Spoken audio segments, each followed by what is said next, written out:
तटकरे आपल्यासोबत आहे, आपण त्यांच्याशी बोलणार आहोत. सर, 8 तारखेपासून जनसंवाद यात्रा निघते राष्ट्रवादीची. याचं स्वरूप कसं असणार आणि नाशिकमधूनच का, असा सवाल विचारला जातो. राष्ट्रवादी काँग्रेस पक्षाने हे मनामध्ये ठरवलं की आदरणीय अजितदादांनी 10वा अर्थसंकल्प मांडत असतानाच महिलांच्यासाठी जी काही क्रांतिकारी योजना दिले, 1500 रुपये महिला ज्या पात्र ठरू शकतील त्यांना मिळणार आहेत, 3 सिलेंडर त्यांना मोफत मिळणार आहेत, शेतकऱ्यांना वीज पंप आणि वीज पंपाची थकीत माफी त्या ठिकाणी माफ करण्यात आलेली आहे. युवकांच्यासाठी सुद्धा प्रशिक्षणार्थी वेतन 10 लाख विद्यार्थी भगिनींना 10,000 कोटी रुपयाचं त्या ठिकाणी दिलं जाणार आहे. शेतकरी जे नियमितपणाने कर्जफेड करतात त्यांना 50,000 रुपये प्रोत्साहनपर अनुदान त्या ठिकाणी दिलं जाणार आहे.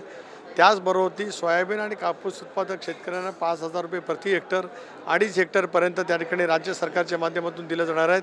अशा सगळ्या योजनांच्या सह जनतेशी संवाद करण्यासाठी जनसन्मान यात्रा त्या ठिकाणी राष्ट्रवादी काँग्रेस पक्षाच्या माध्यमातून सुरू केलेली आहे.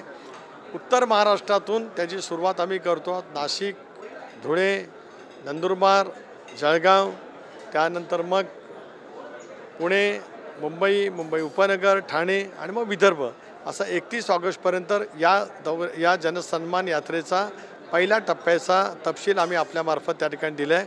जनतेच्या मनामध्ये असलेल्या भावना आणि विशेष करून महिला भगिनी, समाजातल्या वेगवेगळ्या क्षेत्रातल्या संबंधित असलेल्या घटकांशी चर्चा करण्याचं आम्ही या ठिकाणी ठरवलेलं आहे.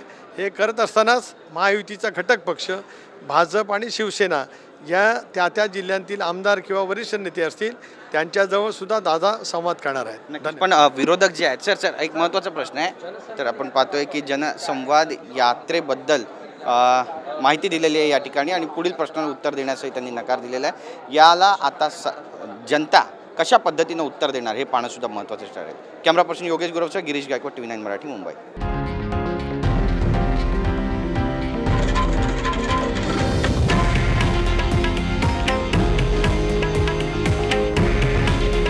हे आहे देशातील नंबर 1 न्यूज नेटवर्क आणि आपण पाहत आहात TV9 मराठी. काळजी तुमची, हित महाराष्ट्राचं.